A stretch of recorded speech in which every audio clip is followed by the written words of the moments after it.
I call the honourable member for Perth. Thank you, Madam Speaker. I was intending to address something very different here today, but I have been so appalled and shocked by the Prime Minister's conduct today in question time that I have felt that I just want to get on the record what could only be described as a massive misleading of this parliament. And I hope at some point that if we do not hear from the Prime Minister correcting the record, that we may need to look further and go forward with a formal censure motion, because what the Prime Minister has done today is just, I think, a complete betrayal of the obligations of that office.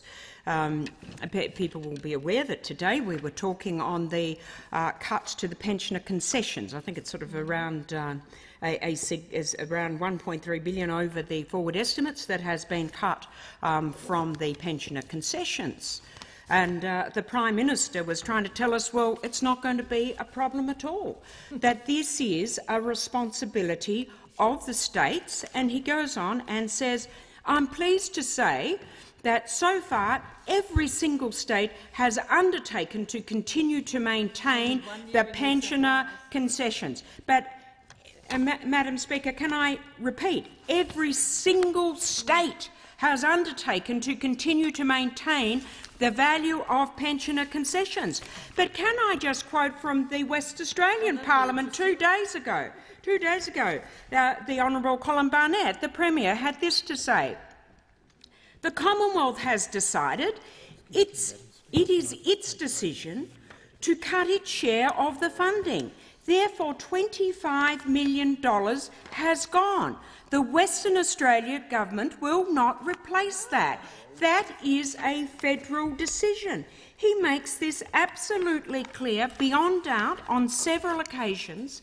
The Premier has said, the Premier of Western Australia has said very publicly, it has been very well publicised in Western Australia, and now we have the Prime Minister telling us and telling the pensioners of Western Australia, and indeed telling the pensioners around Australia, that they needn't worry because the state governments have all agreed to step into the breach. Now, we know it is very hard to see that this is anything other than a deliberate misrepresenting of that parliament, and I hope that we can get the Prime Minister to come back in here and correct the record, because this is a very, very serious misleading of the community.